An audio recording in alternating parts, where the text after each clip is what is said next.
സ്വാഗതം page 10 സ്റ്റോറീസിലേക്ക്. Iran വീണ്ടും നെതന്യാഹുവിനെയും ട്രംപിനെയും ഞെട്ടിക്കാൻ ഒരുങ്ങുകയാണ്. ഇതിന്റെ അണിയറയിൽ റഷ്യയും ഉണ്ട് എന്നാണ് രഹസ്യാന്വേഷണ ഏജൻസികളെ ഉദ്ധരിച്ചുള്ള റിപ്പോർട്ട്. ഉറപ്പായും പശ്ചിമേഷ്യയിൽ വലിയ കോളിളക്കം സൃഷ്ടിക്കുന്ന റിപ്പോർട്ടാണ് ഇത്. ഈ വാർത്തയുടെ വിശദാംശങ്ങളിലേക്ക് വരുന്നതിന് മുമ്പ് പശ്ചാത്തലമായി ചില കാര്യങ്ങൾ സൂചിപ്പിക്കാം. നമുക്കറിയാം, ഇറാനെ എല്ലാ തരത്തിലും ഒറ്റപ്പെടുത്താനുള്ള നീക്കങ്ങളുമായി മുന്നോട്ടു പോവുകയാണ് പാശ്ചാത്യ ശക്തികൾ, പ്രത്യേകിച്ച് അമേരിക്ക. അതിന് അണിയറയിൽ തന്ത്രങ്ങൾ ഒരുക്കുന്നത് ഇസ്രയേലാണ്.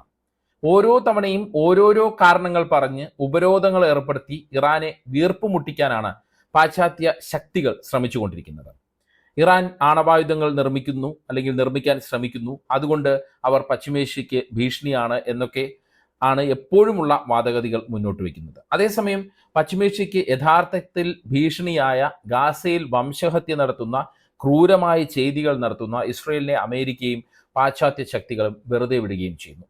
സത്യത്തിൽ അനൗദ്യോഗിക ആണവ ശക്തിയാണ് ഇറാൻ. അന്താരാഷ്ട്ര സൈനിക വിശകലന വിദഗ്ധരും ഇന്റലിജൻസ് ഏജൻസികളും ഇസ്രയേലിന് കാര്യമായ ആണവായുധ ശേഖരമുണ്ടെന്ന വിലയിരുത്തലാണ് എപ്പോഴും നടത്തിയിട്ടുള്ളത്. ഏകദേശം 80 മുതൽ 90 വരെ ആണവായുധങ്ങൾ ഇസ്രയേലിന്റെ പക്കലുണ്ട് എന്നാണ് കണക്കാക്കപ്പെടുന്നത്. മാത്രമല്ല, ആണവ നിർവ്യാപന കരാറിൽ ഇസ്രയേൽ ഒപ്പുവെച്ചിട്ടില്ല. അതിനാൽ അവരുടെ ആണവ കേന്ദ്രങ്ങളിൽ അന്താരാഷ്ട്ര ആണവോർജ ഏജൻസി പരിശോധന നടത്തിയിട്ടുമില്ല.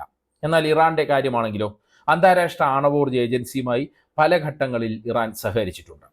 ഏജൻസി ഇറാന്റെ ആണവോർജ കേന്ദ്രങ്ങളിൽ പരിശോധനയും നടത്തിയിട്ടുണ്ട്. പക്ഷേ ആണവായുധങ്ങൾ കണ്ടെത്തിയിട്ടില്ല. തങ്ങൾ ഇതുവരെ ആണവായുധങ്ങൾ നിർമ്മിച്ചിട്ടില്ല എന്നും ആണവോർജ പരിപാടികൾ മാത്രമാണ് നടക്കുന്നത് എന്നുമാണ് ഇറാന്റെ നിലപാട്. എന്നിട്ടും ആണവ ഭീഷണി എന്ന പഴി എപ്പോഴും ഇറാനെതിരെ മാത്രമാണ്. ഏറ്റവും ഒടുവിൽ നടന്നത് എന്താണ്? ഇറാനെതിരെ അന്താരാഷ്ട്ര ആണവോർജ ഏജൻസി പ്രമേയം പാസാക്കി. ഇറാൻ വീണ്ടും പരിശോധനയ്ക്ക് തയ്യാറാകണം എന്നതാണ് അന്താരാഷ്ട്ര ആണവോർജ ഏജൻസിയുടെ ആവശ്യം. അമേരിക്കയുടെയും ഇസ്രയേലിന്റെയും ആക്രമണത്തിൽ തകർന്ന ആണവ കേന്ദ്രങ്ങളിൽ പരിശോധന നടത്താൻ അനുവദിക്കണം എന്നതാണ് ഏജൻസിയുടെ ആവശ്യം. എന്നാൽ ഇറാൻ അതിന് വഴങ്ങിയിട്ടില്ല. അതുകൊണ്ടാണ് പ്രമേയം പാസാക്കിയത്. അതായത് ഇറാൻ പരിശോധനയ്ക്ക് സമ്മതിച്ചാലും ഇല്ലെങ്കിലും പഴി കേൾക്കേണ്ട സ്ഥിതിയാണ് എന്ന് സാരം. ഇനി ആദ്യം പറഞ്ഞ കാര്യത്തിലേക്ക് വരാം. നെതന്യാഹുവിനെയും ട്രംപിനെയും ഒരുപോലെ പേടിപ്പിക്കുന്ന ഒരു വാർത്ത കഴിഞ്ഞ ദിവസം പുറത്തു വന്നു. അതാണ് സൂചിപ്പിച്ചത്. ഇറാൻ ഭരണകൂടം ആണവായുധം നിർമ്മിക്കാൻ ഒരുങ്ങുന്നു എന്നതാണ് ആ വാർത്ത. ഇതിന് റഷ്യൻ സർക്കാരിന്റെ നേരിട്ടുള്ള സഹായവും ഉണ്ട് എന്നതാണ് റിപ്പോർട്ട്. ഇസ്രയേൽ ബേസ് ചെയ്തിട്ടുള്ള വാർത്താ ഏജൻസിയായ വൈനെറ്റ് ആണ് ഈ സ്ഫോടനാത്മകമായ വാർത്ത റിപ്പോർട്ട് ചെയ്തത്. ഇസ്രയേൽ വാർത്താ ഏജൻസി അല്ലേ എന്ന് പറഞ്ഞ് വൈനെറ്റിനെ തള്ളിക്കളയണ്ട. ശക്തമായ നെതന്യാഹു വിരുദ്ധ വാർത്തകൾ കൈകാര്യം ചെയ്യുന്ന വാർത്താ ഏജൻസിയാണ് വൈനെറ്റ്.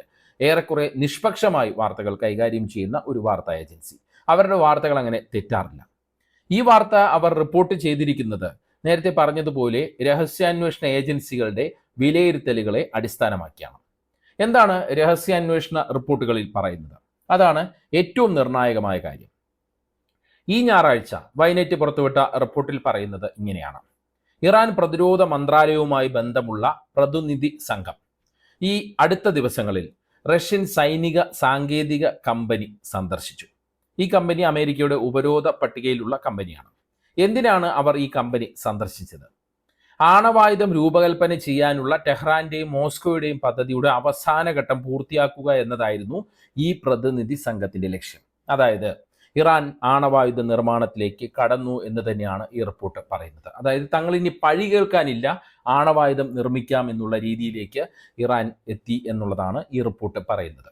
റഷ്യയുടെ അത്യാധുനിക സാങ്കേതിക വിദ്യയുടെ സഹായത്തോടെയാണ് ഇറാന്റെ ആണവായുധ നിർമ്മാണം എന്നതാണ് വൈനെറ്റിന്റെ റിപ്പോർട്ടിൽ പറയുന്നത്.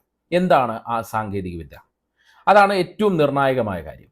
ആണവ പരീക്ഷണം നടത്താതെ തന്നെ ആണവായുധം രൂപകൽപ്പന ചെയ്യാൻ കഴിയുന്ന രീതിയിലുള്ള ലേസർ സാങ്കേതിക വിദ്യയും ആണവായുധ മോഡലിങ്ങും പിന്നെ ഇരട്ട ഉപയോഗ ഘടകങ്ങളും, അതായത് ഡ്യുവൽ യൂസ് കമ്പോണൻസ് എന്ന് പറഞ്ഞാൽ ആണവായുധം ഉണ്ടാക്കിയ ശേഷം അത് പരീക്ഷിച്ച് വിജയമാണ് എന്ന് നോക്കേണ്ട കാര്യമില്ല. അല്ലാതെ തന്നെ ലേസർ സാങ്കേതിക വിദ്യയിലൂടെ ആയുധം എത്രത്തോളം വിജയമാണ് എന്നറിയാൻ കഴിയും. അതായത് വ്യക്തമായ പദ്ധതികളുമായി ഇറാൻ ആണവായുധം നിർമ്മിക്കുന്നു. അതിന് റഷ്യയുടെ അത്യാധുനിക സാങ്കേതിക സഹായവും കിട്ടുന്നു. ഇറാന്റെ എല്ലാ ആണവ ശക്തിയും തകർത്ത് തരിപ്പണമാക്കിയെന്ന് അവകാശപ്പെട്ട ട്രംപിനും നെതന്യാഹുവിനും കനത്ത തിരിച്ചടിയാണ് ഈ റിപ്പോർട്ട്. അമേരിക്കയുടെയും ഇസ്രയേലിന്റെയും അവകാശവാദം തെറ്റാണെന്ന് അന്ന് തന്നെ ഇറാൻ പറഞ്ഞിരുന്നു. എന്നിട്ടും ട്രംപും നെതന്യാഹുവും പല പല വേദികളിൽ ഈ അവകാശവാദം ആവർത്തിച്ചിരുന്നു. ഇറാൻ പറഞ്ഞത് ഇങ്ങനെയായിരുന്നു: അമേരിക്കൻ ബങ്കർ ബസ്റ്റ് ബോംബ് അടക്കം ഇട്ട, അല്ലെങ്കിൽ അമേരിക്ക ബങ്കർ ബസ്റ്റർ ബോംബ് അടക്കം ഇട്ട 3 ആണവ നിലയങ്ങൾ, അതായത് ഫോർദോ, നദാൻസ്, ഇസ്ഫഹാൻ, ഈ നിലയങ്ങൾക്ക് കേടുപാടുകൾ മാത്രമേ പറ്റിയിട്ടുള്ളൂ. നിലയങ്ങളുടെ പ്രവർത്തനം മാസങ്ങൾ പിന്നോട്ടടിക്കാൻ മാത്രമേ ആക്രമണത്തിലൂടെ കഴിഞ്ഞിട്ടുള്ളൂ. അല്ലാതെ ആ നിലയങ്ങളെ പൂർണ്ണമായും തകർക്കാൻ ആക്രമണങ്ങൾക്ക് കഴിഞ്ഞിട്ടില്ല എന്നാണ് ഇറാൻ അന്നേ പറഞ്ഞത്. അതാണ് സത്യമെന്ന് വീണ്ടും തെളിയുകയാണ്. റഷ്യയുടെ സഹകരണം കൂടിയാകുമ്പോൾ വളരെ വേഗം ഈ നിലയങ്ങളിൽ നിന്ന് ആണവായുധങ്ങളും ആണവോർജവും നിർമ്മിക്കാൻ ഇറാന് കഴിയും എന്നതാണ് രഹസ്യാന്വേഷണ റിപ്പോർട്ടുകളിലൂടെ നമുക്ക് മനസ്സിലാക്കാൻ പറ്റുന്നത്. കഴിഞ്ഞ കുറച്ച് മാസങ്ങളായി ഇറാൻ ആണവ പദ്ധതിയിൽ റഷ്യയുടെ പങ്കിനെ പറ്റി ചില റിപ്പോർട്ടുകൾ പുറത്തു വരുന്നുണ്ടായിരുന്നു. ഈ വർഷം ഫെബ്രുവരിയിൽ റഷ്യൻ ഗവേഷകനായ ആന്ദ്രേ സാബിൻ ഇറാൻ സന്ദർശിക്കുകയും ഇറാനിയൻ പ്രതിരോധ ശൃംഖലയുമായി ബന്ധമുള്ള ഉദ്യോഗസ്ഥരുമായി കൂടിക്കാഴ്ച നടത്തുകയും ചെയ്തിരുന്നു. ഓഗസ്റ്റിൽ ഇറാനിയൻ പ്രതിനിധി സംഘം റഷ്യയിൽ ശാസ്ത്ര സ്ഥാപനങ്ങൾ സന്ദർശിച്ചതായി ഫിനാൻഷ്യൽ ടൈംസ് റിപ്പോർട്ട് ചെയ്തിരുന്നു. ഇത് ഇരു രാജ്യങ്ങളും തമ്മിൽ ആണവ വിഷയങ്ങളിൽ ഉന്നതതല സഹകരണമുണ്ട് എന്നതിന്റെ വ്യക്തമായ തെളിവാണ് എന്ന് ആണവ വിദഗ്ധർ പറയുന്നു. ഇറാനും റഷ്യയും തമ്മിൽ നിലവിൽ ശക്തമായ സൈനിക സാമ്പത്തിക ബന്ധങ്ങളുണ്ട്. പല രീതിയിലുള്ള സഹകരണങ്ങളുണ്ട്. യുക്രൈനിലെ യുദ്ധത്തിന് ഇറാൻ റഷ്യക്ക് ഡ്രോണുകളും മറ്റ് ആയുധങ്ങളും നൽകിയിരുന്നു, അല്ലെങ്കിൽ നൽകുന്നുണ്ട്. ഇതിന് പകരമായാണ് റഷ്യ ആണവ സാങ്കേതിക വിദ്യ ഇറാന് കൈമാറുന്നത് എന്നാണ് റിപ്പോർട്ടുകളിൽ നിന്ന് മനസ്സിലാക്കാൻ പറ്റുന്നത്.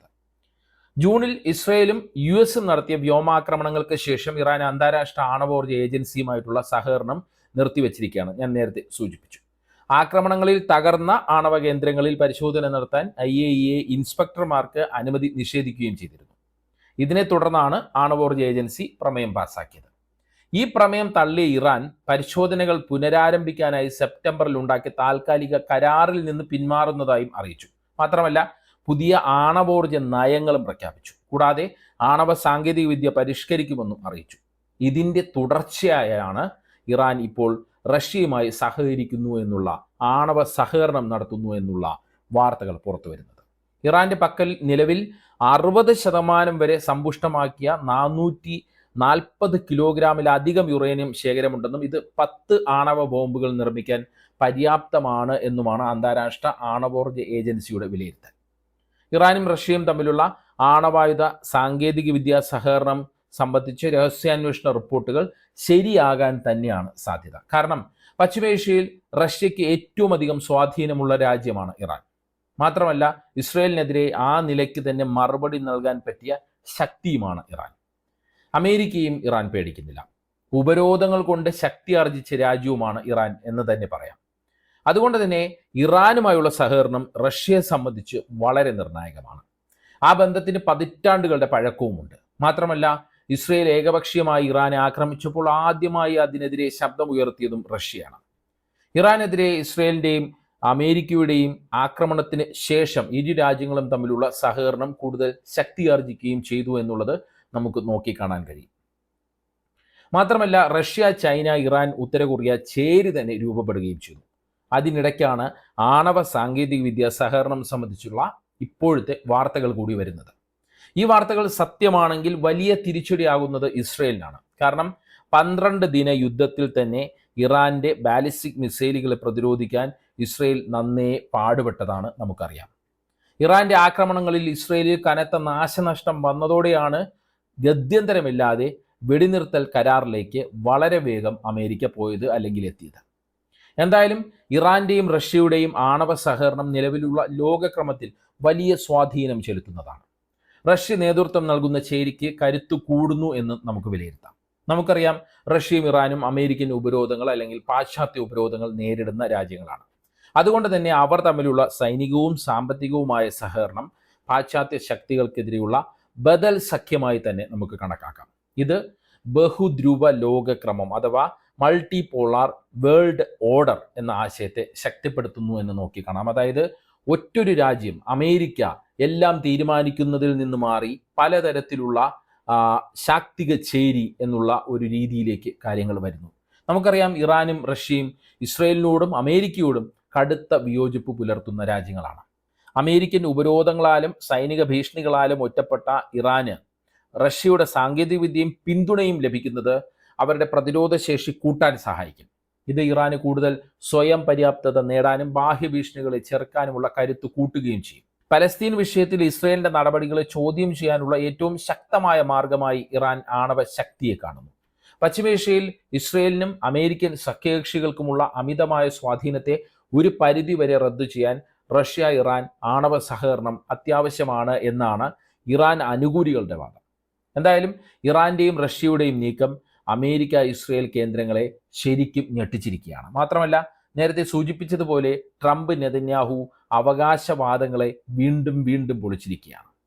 ഇറാൻ റഷ്യ സഹകരണത്തിലേക്ക് ചൈനയും എത്തുമോ എന്നതാണ് ഇനിയുള്ള അമേരിക്കയുടെയും ഇസ്രയേലിന്റെയും ആശങ്ക.